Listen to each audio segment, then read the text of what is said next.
My name is Queenie Gray. I'm an ecologist with Wood Buffalo National Park. Now we're going to spend the next 3 days out in the park meeting with elders and trappers and other community members, all focused around muskrat.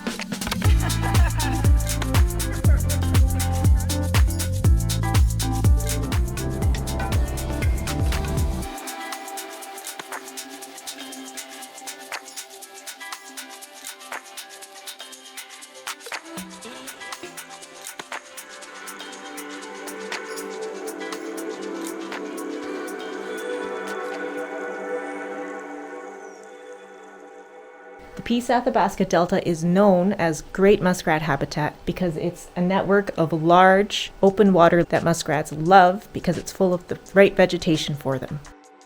In Fort Ship, people used to trap thousands of furs. It was part of the economy. It was a way to live. But muskrat also have other meaning to the community. It's food, it's a good fur that you can sew into clothing to keep you warm in the winter, which is very necessary. And then there's a lot of traditional stories about muskrat as well. People have noticed a huge decline in muskrat numbers over the years, over the decades. And there's other just concerns about how the delta is working and whether or not it's healthy, and whether the food coming out of the delta is healthy.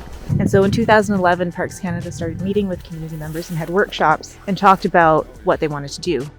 We first started going out on the land together with community members to the lakes that they would traditionally trap in, and we counted muskrat houses. Muskrats make houses on the ice in order to be able to come up out of the water and eat. From this house, they go and they got channels or holes all over the places. Both in Western science and the traditional knowledge, it's thought that more muskrat houses is a sign of more muskrats. And so we know that if there are muskrats, then the wetland is healthy. So we're going to try muskrat house number 2. David's going to check his trap.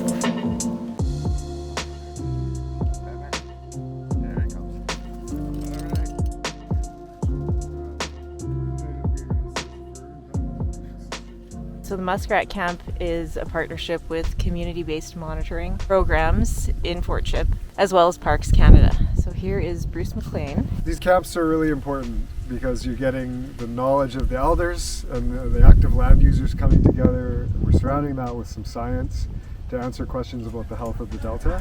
So using the Indigenous knowledge and the science together functions really well in camps. You get the scientists and the elders right in the environment that you're trying to protect. So those conversations and camping and eating together and laughing together over the course of a few days really generates new interesting questions and a lot of trust to work together.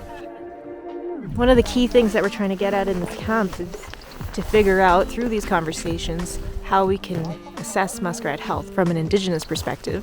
Fur quality, good. 1 out of 5. 5, good. 5, you like the dark color on the back, yeah.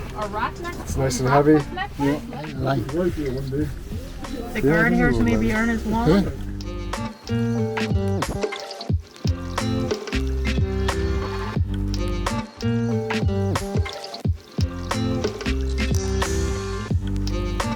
It's the end of day 3 of Muskrat Camp, and we're packing up to head back on the skidoos, get back to town.